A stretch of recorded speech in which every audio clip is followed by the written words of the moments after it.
Malcolm. Just one question regarding what you said. What are the legal basis for you to accepting loans that are not non-performing loans, that are basically being serviced? That's a good question. Well, the legal basis is quite clear. We are basically executing on a governmental decision that is approved by DG in terms of the scope of assets and the transfer prices. So for us, you can say that we've basically been given a clear instruction buy those assets at those transfer prices. Okay, but it's going against what's been the whole concept of you taking bad assets from the bank or credits, whatever, just to clean up the banks. Now, if you accept the loans that are being serviced, so you're doing the bank's job. In a way, but there are some principles when you do this in order to not destroy values, and one is that when I would say clients are transferred over, you can find yourself in a situation where you actually have a group exposure, and some of the loans in that constellation are non-performing and might sit on a holding company level, and you then find yourself that there are performing loans underneath, but the only way to actually be able to recover some of the money would be to look at the whole exposure. And we said that the most optimal way to actually do recovery is, of course, that not only the dead and absolutely no way of getting the money back situation of transfer, the whole exposure should be transferred.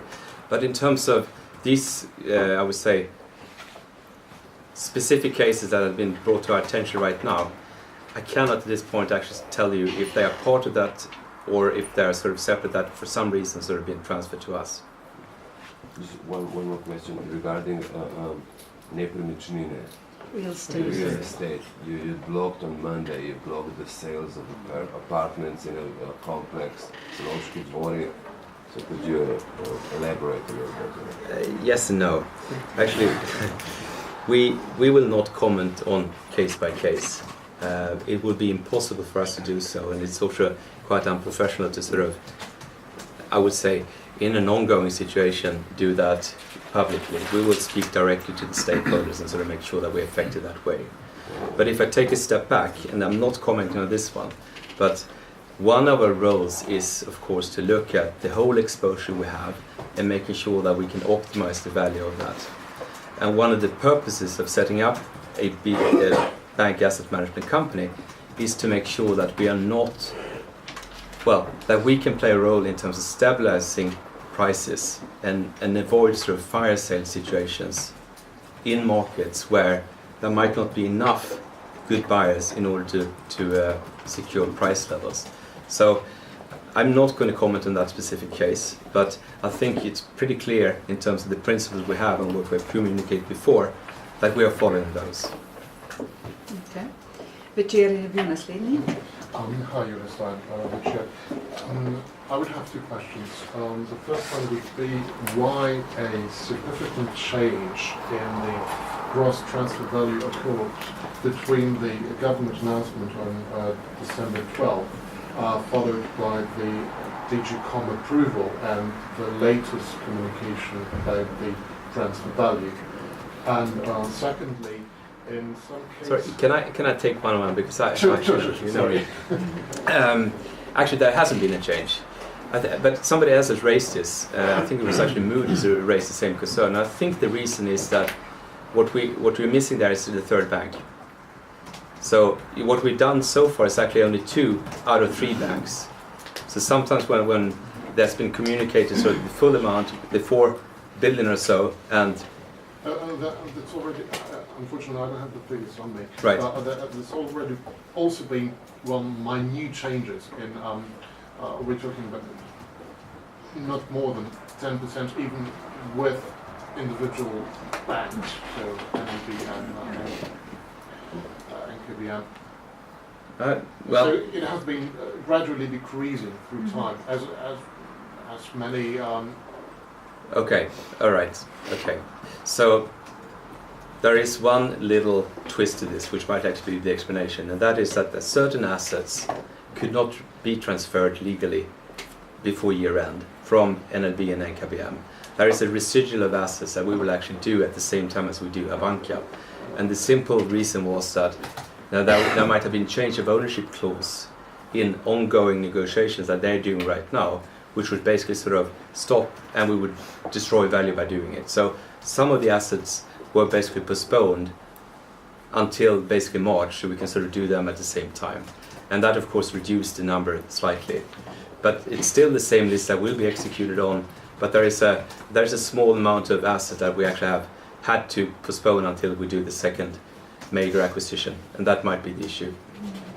And my second question refers to, actually I would start with making the observation that in some cases your holdings have already been made public through the shareholder registry, which is a consequence of you taking over portfolios that had already experienced debt to equity conversion. Correct. I was just wondering whether you'd be at liberty to disclose a estimate of percentage in how many cases that a debt to equity conversion has already taken place, and perhaps in how many cases you expect such a conversion to take place in the coming months? Going forward, I can't comment on what we're going to do because that would be inappropriate. But there are, well, I should check the number and give you a correct one. But I mean, as of today, for instance, we are in the bank actually making the formal transition of 3 equity holdings with one of the banks, and that's going to be the equities that we get from that bank. And I think on the other bank, we're talking about a list of approximately 15 different equity holdings that we have to transfer. There will be a few more coming in March. Okay, next one. SDA. If I can return back to the real estate, to the Odgovori case. I know you can't, as I said, you're not able to speak about this case in detail, but if you're talking about the whole real estate market, can you just sort of explain your logic, because this is not the only real estate you're going to be dealing with and managing. What is sort of your logic here as to the price? You said there aren't enough suitable buyers currently, so the market is slow. But you also have the pressure of the real estate tax coming up. What is your sort of logic here as to the real estate market, as to the pricing? I think we have to, well, the way we're looking at it is, of course, that we look at I would say the full portfolio that we will actually take on. And then when you execute on smaller parts of that, you have to sort of consider what the implications are of doing that. And we're doing that, and we try to make our assessments in terms of what we think the appropriate way would be. We have a little bit more degrees of freedom in order to for instance, activate some of the real estates without actually selling them going forward. So you could expect that we would have more flexibility to wait until we see more favorable exit conditions than a bank would have right now. And that is really the purpose of why we are here. So we will sort of use that and make sure that we do so. We will look at each case very specifically and sort of each request of green lighting or stopping in taking those principles into mind. And so far, when I look at the decisions we've taken, it has been fairly straightforward. Izvolite, naslednje vprašanje. In terms of real estate, the economists the opinion of the economists is that the selling of this real estate would have positive implication on the general economy. How do you comment on this? Well, I don't think I should comment on specific cases, but if you would look into the facts and see how many units they were talking about, and if you think that would have a substantial impact, I think we only take decisions based on to optimize the values of us, making sure that we do the best for basically the Slovenian population here, and do that without sort of, I would say, pressures from whatever stakeholders, because I think everybody has an agenda when people go out and make public announcements. And we try to sort of make sure that we take the decisions that we feel are the best, given our mandate and sort of our objectives going forward. Can you give us an overall number of the real estate that were transferred to the bank? Actually, as part of the transfers right now, we did not get any real estate as such. we got a number of things which were in court procedures and so on, and I actually don't have the number for you on that yet. Izvolite, ministar. Boris Charlie from Bloomberg News. I just have a question you mentioned earlier, just when you came into the room, about the bonds that you have issued to NLB and Nova Kreditna, and about their eligibility for ECB financing. Is that a fact that you got something, a confirmation from the ECB that that is a fact? Because you spoke about that in December. Yes. So it's of course only, I don't actually think, the liquidity situation as I understand it, the banks is quite good. So I don't think they have been, no, they haven't felt the need to use it yet. Okay. But as part of the EC and ECB delegation that were here last week, right? Okay. The people that we have sort of interacted and actually consulted with in order to make sure that we did this in the best way, came back and said that this looks very good. So, you know, I don't want to embellish ourselves, but I think they were quite surprised that it could be done in such a short time and with such quality. So I think we sort of helped a little bit to create credibility of Slovenia in this aspect, and that's always good. So the ECB guys have actually said that the bonds will be eligible for financing? Yes, but they, as the ECB, as an sort of Eurosystem as an institution, the council there will never pre-commit a decision. Okay. So you cannot sort of get that confirmed or anything, but it looks very good if I put it that way. It's still not confirmed. The thing is that it cannot be confirmed until it's actually been used as collateral. Oh. So, but you know, if we put it like this, there are certain criteria, and we fulfill all criteria. Now, ECB is also a political situation, so they can sometimes use decisions in order to further their agenda, but I don't think that would be an issue in this case. Naslednje vprašanje. Just an explanation on the real estate market, and I'm not talking about a specific case, but is there going to be a strategy of the BMC just to hold on to the real estate, or you said on the first meeting that 5 years is not enough to kind of dissolve the institution, that you would need like 15 years. But how long do you think, is there, do you see an uprising in prices of the real estate in Slovenia or something? Right. So I think what I've said is that it's very unfortunate to have a time expiry in 2017. I think the experience we have, and the board has, is that it takes longer to exit orderly and sort of optimize the value of a real estate portfolio. So it takes longer. If that is 10 or 15, actually I haven't said. I have not sort of argued for 15. I've argued for longer.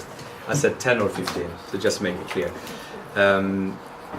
The most important thing here is actually that it's not a short timeline, because what happens then is that you would have some of the big players like hedge funds starting to line up to get in position to actually buy in a fire sale condition when things are getting close.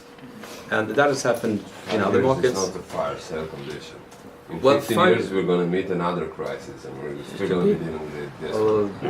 I think we can discuss about what we think about the sort of the next 15 years, but it is actually quite, when you look at the international experience, it is very short to only have 5 years to do that. Because I think we're still in a situation where the economy is contracting, that we know right now, which means that it will be worse before it gets better. So when it turns up and when the money starts flowing in here, and then when people are sort of prone to make investments, it's difficult to judge right now. And we are certainly, as part of trying to do our business plan going forward, we're developing a perspective on that we have to update and so on, that will guide us more in terms of the timing. But right now, I don't have a clear perspective in terms of that I believe that there will be an uptick in the real estate market by X. I don't have that yet, but as a basis for what we're going to develop our own perspective on that, of course. Can we just follow up here? Just to follow up, Yeah, yes. of course. You said activate without selling. Yes. So you're willing to act as a lessor or something of this Well, real I think estate? one of the things that we found here is that I wouldn't say that there's a really functioning rental market here for real estate. And there is an opportunity to have that. And So would you be working with public funds here? We're talking about? that would be one option. That would be one option. There are other players that are willing to basically sort of, they can partner up with us on a portfolio where, you can find ways where you activate sort of the economic value before actually making a full exit in a way. So we will consider all those strategic options we have and make sure that we get that. Which option you mentioned didn't hear? Sorry. Okay, so when it comes to real estate, if you're in a situation as the banks found themselves in, where they have to find ways to build that capital, I think the only option is to sell real estate immediately. We have more strategic options, and one of them is, of course, to look into if there's more value by creating a rental market for some of those properties. And you can do that by creating a portfolio. You can even put it in a SPV, as it's called, and find other partners that can go in and sort of make a co-investment with us. So we do a partial exit and then wait for better exit conditions for the whole package and so on. And all those sort of options that we will consider when we look into this. But as I said, we are not a big owner yet of a lot of residential real estate. We are still in many court procedures, and it will take some time before we actually is the ultimate real estate owner. So we still have time to make sure that we set this up in the right way. Dnevnik, potem pride Slovenija.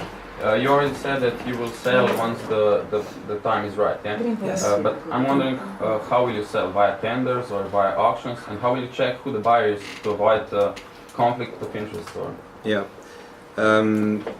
I think we will not sort of resort only to one way of selling. So I think we will make sure that we set up a process where we can find an optimal buyer. In some cases, it's more of a financial transaction. When we talk to some of the restructuring cases, we might also make sure that the owner is such that you can believe in an operational restructuring if that is required. So there's a combination of the two things, of course. When it comes to making sure that there is no conflict of interest,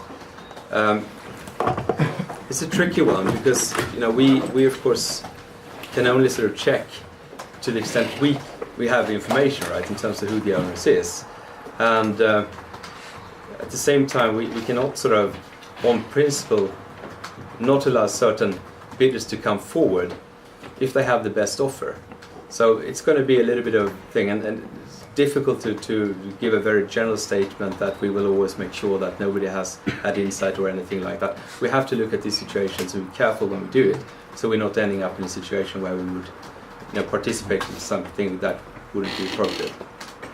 And once the sale is made, will there be made public all the data, the amount of money you paid for the asset and the amount of money you got for the asset? Will the data be case by case made public, or? So the balance view and sort of what we have prepared, which we unfortunately cannot do, is the gross exposures and the client names, not actually the transfer prices.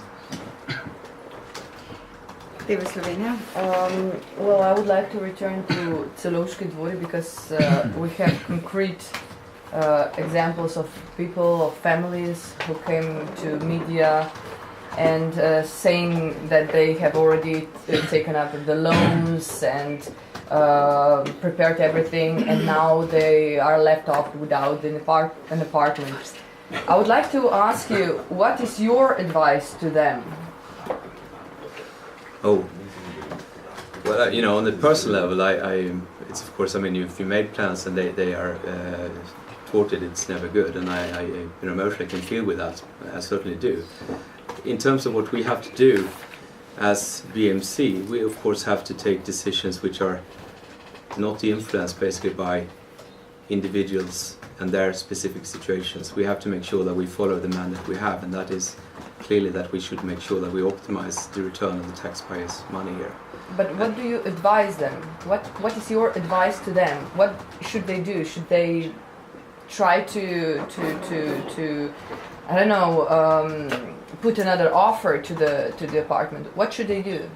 Well, if we talk about cases, and I don't going to comment on that specific, but first of all, this is actually right now still a buyer's market, so I think there are many apartments actually for sale, and there are probably more apartments for sale than there are buyers. So I don't think it's going to be a very big problem to find something which is available to buy. But it's sort of a poor excuse if you're actually emotionally committed to something, of course. So in terms of the individual level, I really don't have good advice in these situations. But at the same time, we have to make sure that the due process are followed. So if there is a court process and there is a bankruptcy administrator, they of course cannot execute on things that they are not allowed to do unless they have the green light from the appropriate stakeholders. And in this case, we had to take the decision based on sort of what is we believe to be the best for BMC, and we have made no commitments to any individuals as such, of course, because that is not our role at this time. Because they are already saying that they are going to put some suits, that they will go with their cases to the court, etc., etc.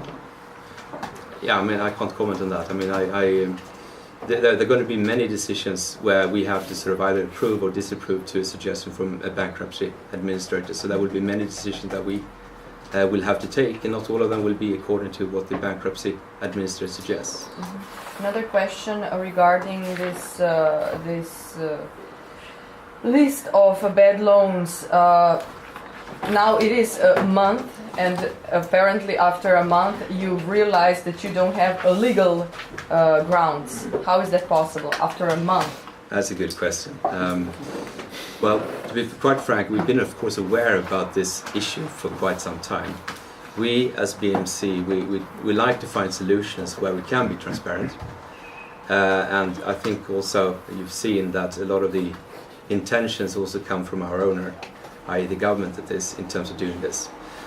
At the same time, we are of course the backstop in order to make sure that we are not doing anything which is, that could be, I would say, challenged legally. And there is a clause in our SUXB which makes this questionable. So I think when it sort of became a real situation where we actually know about specific cases where people actually will get economically damaged, we felt that we have to double check basically that legal grounds, and so we took external legal opinions on it as well, and unfortunately we don't find there is enough wiggle room for us in order to do it. We need to have this clarified further legally. I think if you go back to basically everything that we're doing is that we are executing under quite a lot of new laws and regulations.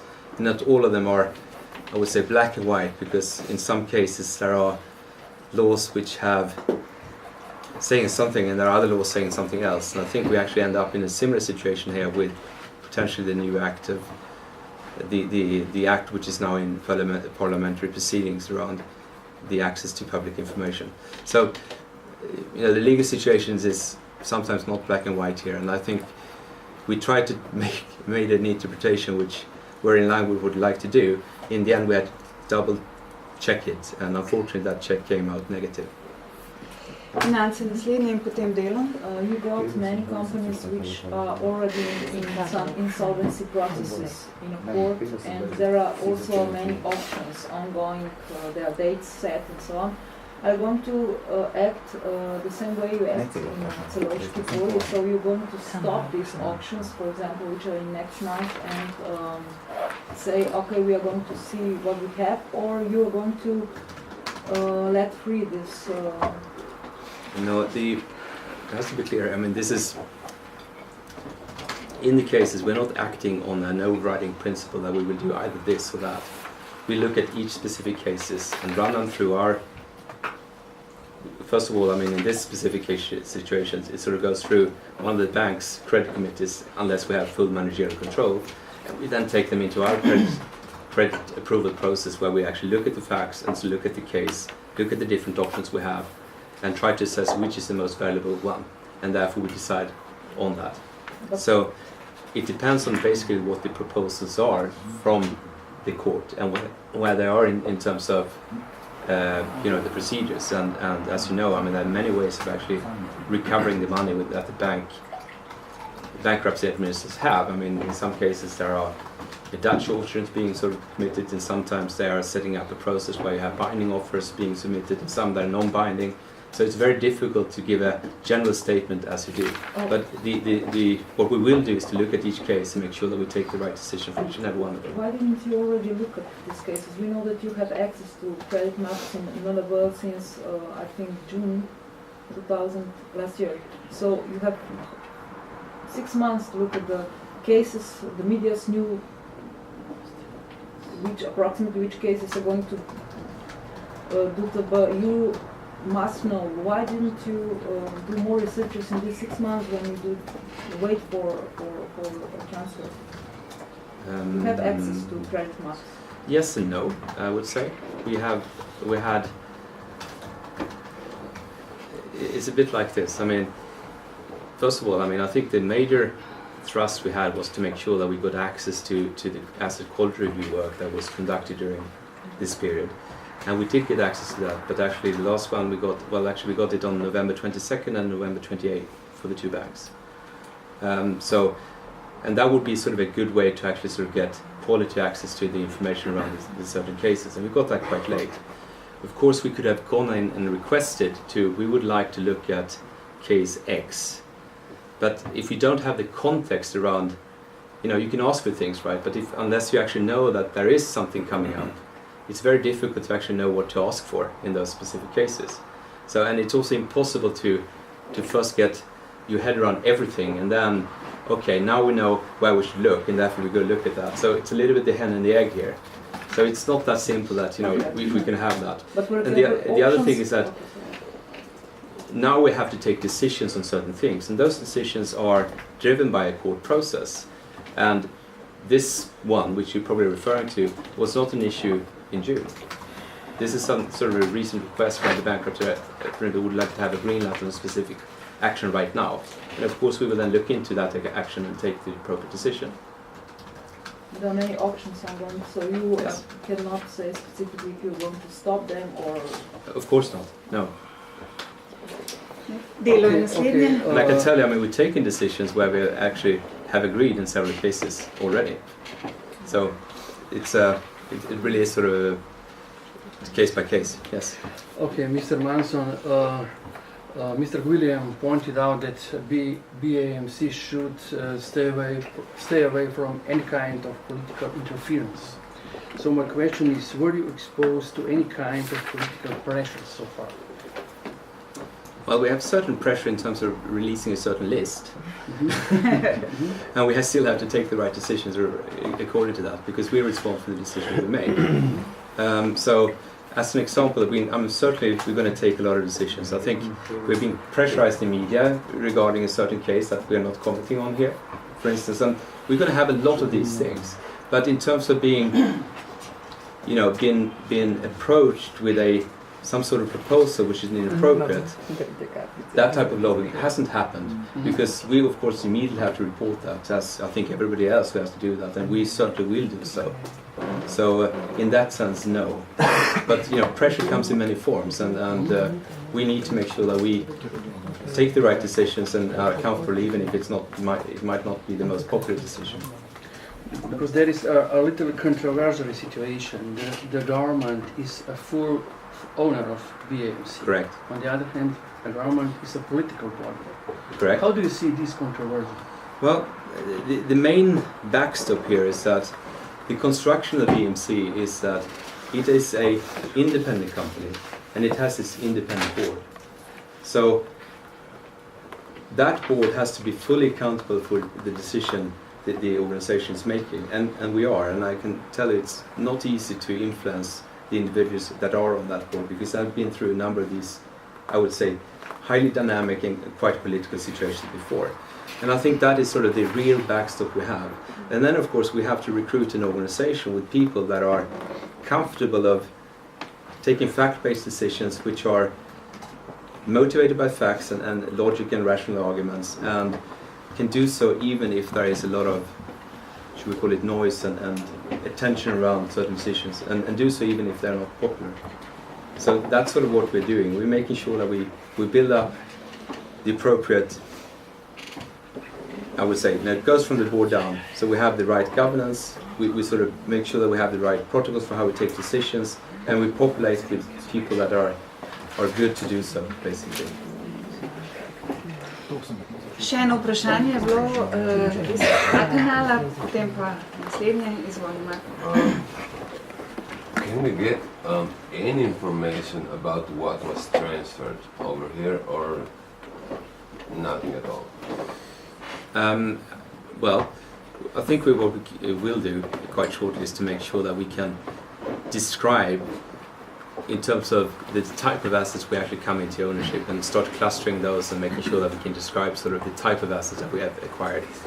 We are still in the process of actually sort of making sure that we understand also. I mean, we have 423 clients that we've got in, and quite honestly, in terms of prioritizing between describing the tail and actually getting in terms of action mode into some of the most critical ones where there are decisions to be made, we focused on basically making sure that we are operational. But we will of course start describing basically what is the type of assets we own. That we can do without actually giving out specific client name, because of course we can do that, and we will. Is the BMC then representing the state basically in the case of, I don't know, legal procedures or court appearances or so on? No, we are representing our own. We are only a representative of our own. So we're not sort of doing that. And we might actually take on representation if it is like this, that we have exposures from, let's say, 2 or 3 banks eventually, and there are other banks as well, or even a called state guarantee. We could of course look into the situation where we would take on a management contract to represent the government, because it would be wise to, should we call it, have one counterpart instead of that. And we are looking into that. Did that happen in any case? I'm talking about Seems, yes. There are discussions about doing it. We haven't concluded the paperwork on it, but we are acting as we would also represent the 35 million so far. But formally, we are not, until we actually have signed the documentation around giving us the right to do so. Žurnal.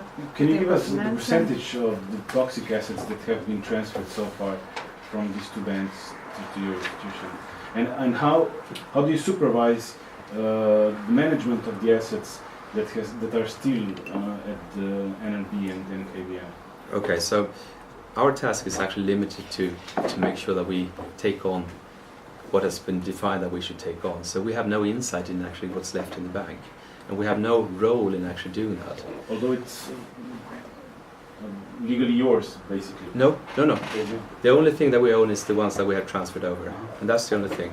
And actually, when you look at this, normally DG Comp would not approve a restructuring plan which would make the banks, I would say, completely empty of non-performing loans.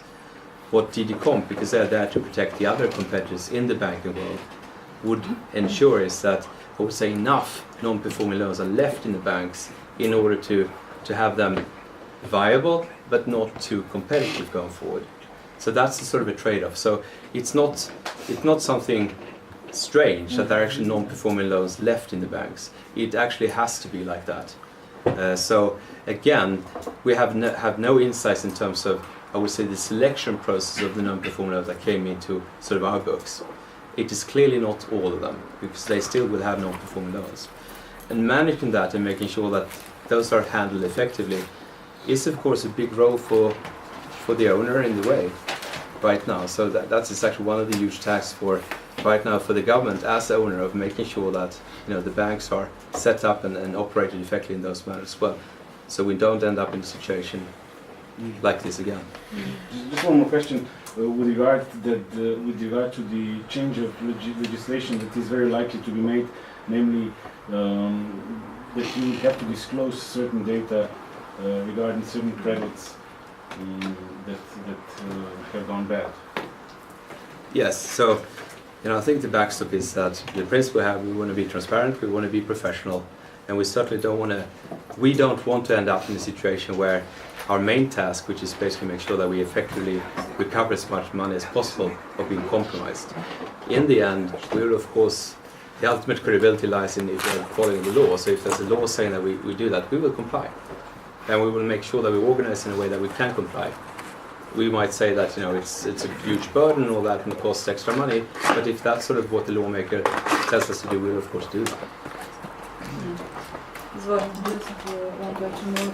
By the existing law, you have to sell this year 10% of your assets, and I'm wondering what is when the law is going to be changed that this Yes. obligation is will not be there, Yes, and yes. also about are your existence going to be prolonged from 5 to 15 Right.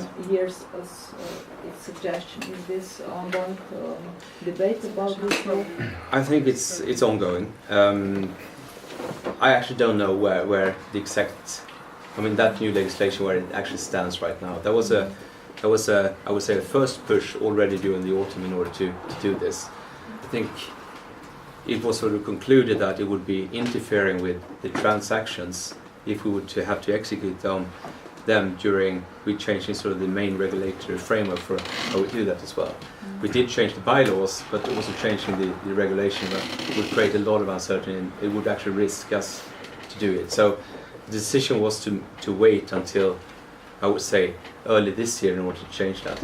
I don't have any more insights in terms of where the process is, and I think that is something actually that the Minister of Finance are better equipped to answer. Še eno vprašanje iz dnevnika.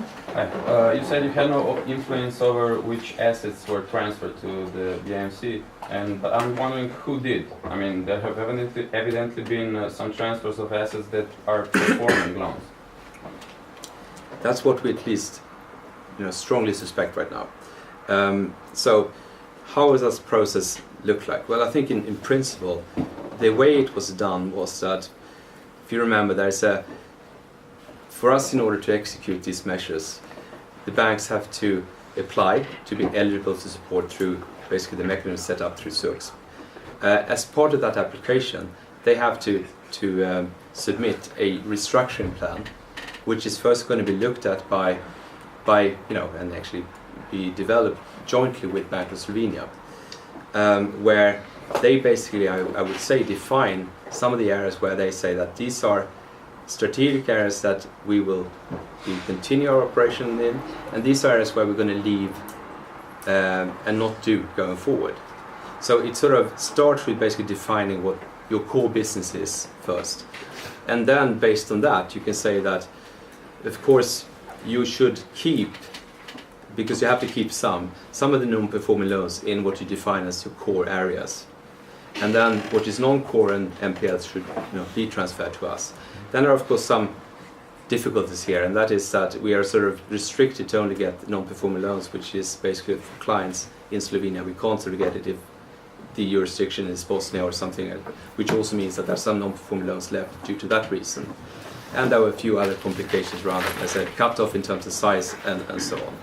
But it sort of starts there where the restructuring plan is defined, I would say, in the bank, together with Bank of Slovenia, since they are the ones that actually can look at the totality of things.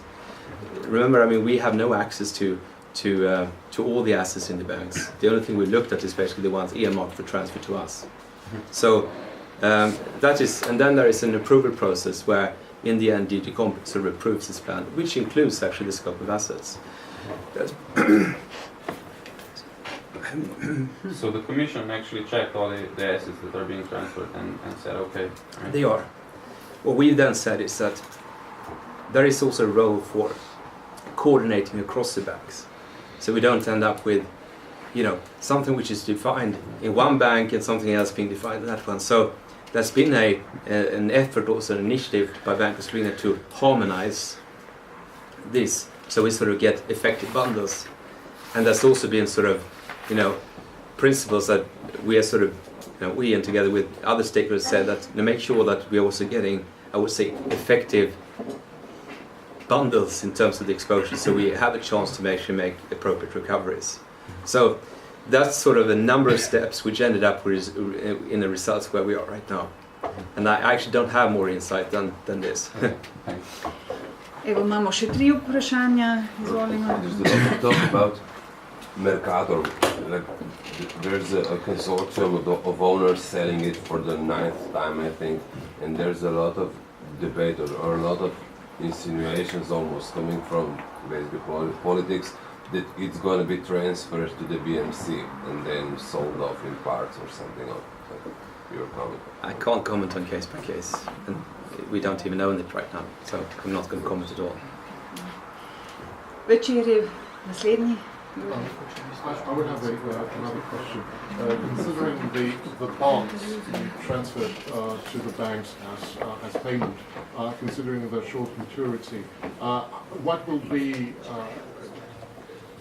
the percentages going to be refinanced by a new bond issuance and the part paid by asset sales? Okay. I'm better equipped to answer that specific questions when we do our financial and business planning, of course. But in rough terms, of course, I mean, the reason why we put the maturities to 2 and 3 years is that if we go beyond that into 4 years, there is a significant higher discount when they are accepted as collateral in the euro system. It's sort of a bucket, and then you fall off that, and it's sort of I think it's 5 percentage points actually, which is significant actually given the amounts that we're talking about. So that was the reason why we kept it at 2 and 3.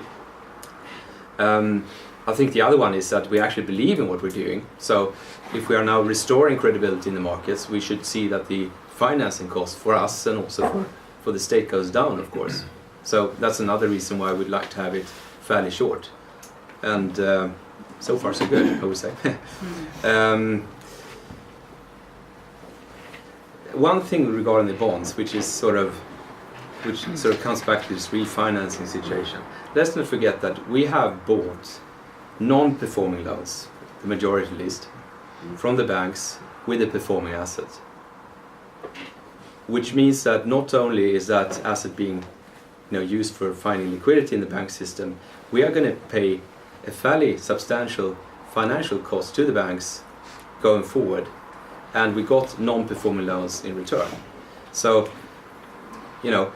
there is sort of a built-in loss in our financing, and this is why we need to make sure that we have capacity to handle those losses, and that's sort of why we also got the 200 million in further equity injected into us in order to be able to do so.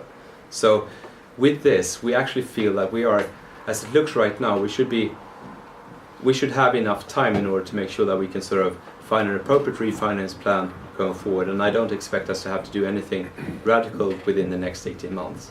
And in that situation, then a lot of things have changed, and we might even be able to find external investors into this. Just a question regarding your communication strategy going forward. So I understand your hesitation on commenting on certain cases, but the fact is you will be making a lot of difficult decisions, especially in company restructuring in the coming months. There'll be probably layoffs, there'll be other decisions which will have a very significant effect. It's going to be very public. Are you going to keep this sort of strategy of not commenting, or are you going to sort of present your strategy regarding certain restructuring cases to the public? Because this could become a problem eventually if we're talking about layoffs going to the hundreds, of public support. And at the end, it is the taxpayer that's financing your operations. So if there isn't this balance of explaining certain decisions, certain difficult decisions, you might find this sort of loss of support in the public.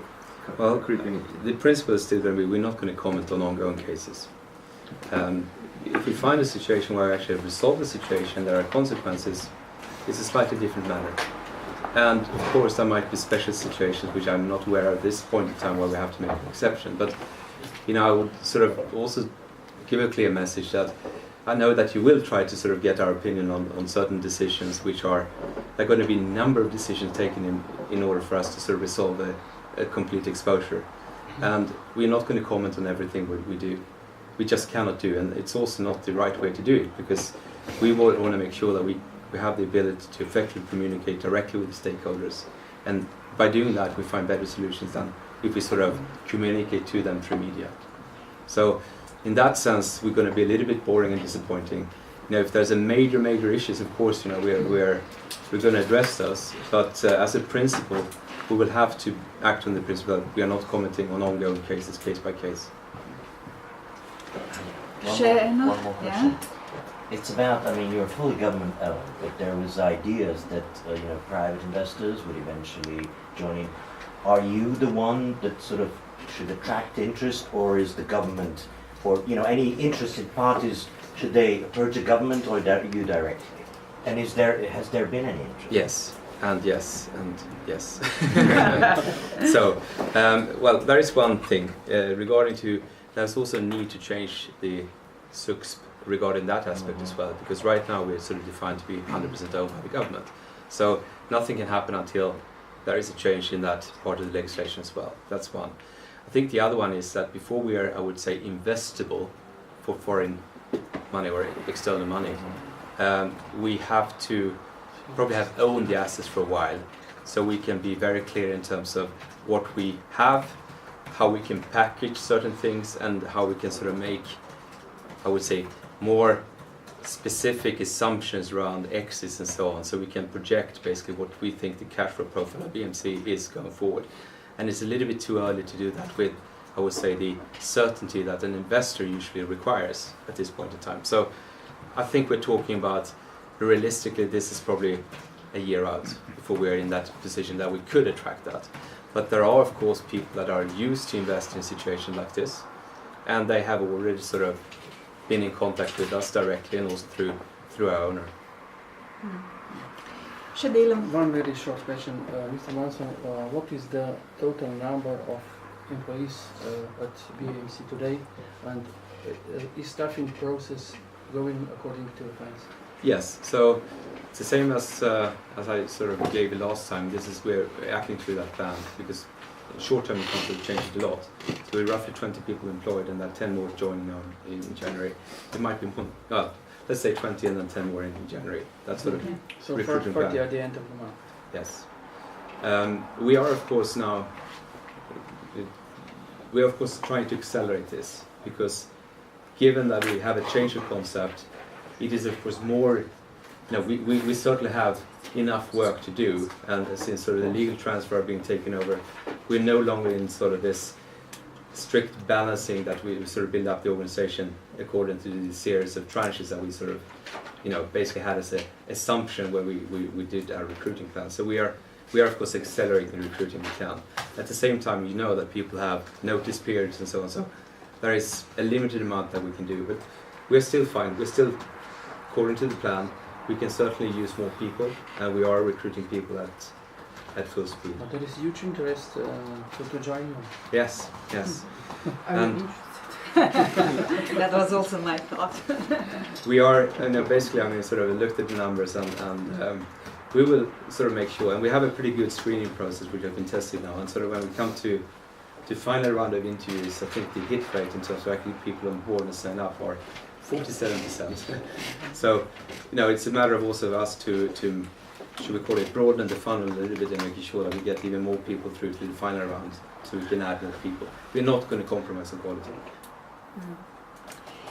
A smo odgovorili na vse, kar vas je zanimalo?